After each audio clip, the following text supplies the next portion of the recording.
ये बेटा मैंने रेफ्रिजरेटर और हीट पंप की आपको स्कीमेटिक दिखा दी है।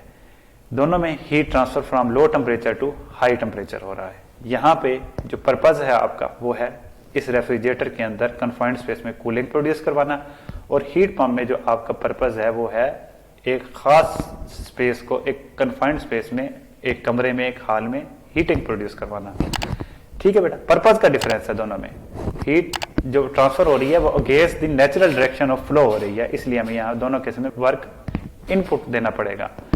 ये इलेक्ट्रिकल एनर्जी जो आप अमूमन प्रोवाइड किया करते हैं ये वो है। कोफिशिएंट ऑफ परफॉर्मेंस मैंने रेफ्रिजरेटर और हीट पंप का दोबारा लिख दिया जिस तरह मैंने अभी आपसे डिस्कस किया था।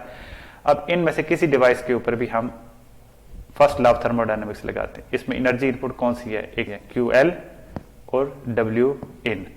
ये बराबर किस चीज के है, आउटपुट के, QH आउटपुट है।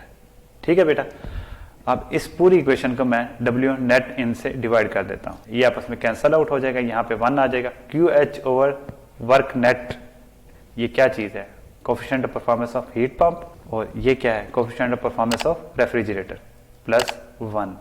यहां से हमें यह पता चल रहा है कि कोफिशिएंट ऑफ हीट पंप हमेशा ग्रेटर होता है कोफिशिएंट ऑफ रेफ्रिजरेटर से।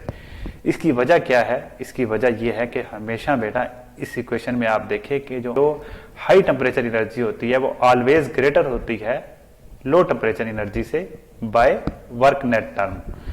तो इस वजह से आपका QH हमेशा ज्यादा होगा। QH किस में आ रहा है, हीट पंप में आ रहा था, इसलिए coefficient of performance of heat pump का ही ज्यादा होगा। दूसरा, आप इसको इस तरह भी देख सकते हैं कि अगर ये डिवाइस गड़बड़ करता है तो ये कूलिंग प्रोड्यूस नहीं करेगा, तो आपका ये कूलिंग प्रोड्यूस नहीं करेगा तो ये आपका QL की वैल्यू लो आएगी, कोफिशिएंट ऑफ परफॉर्मेंस डिस्टर्ब होगा।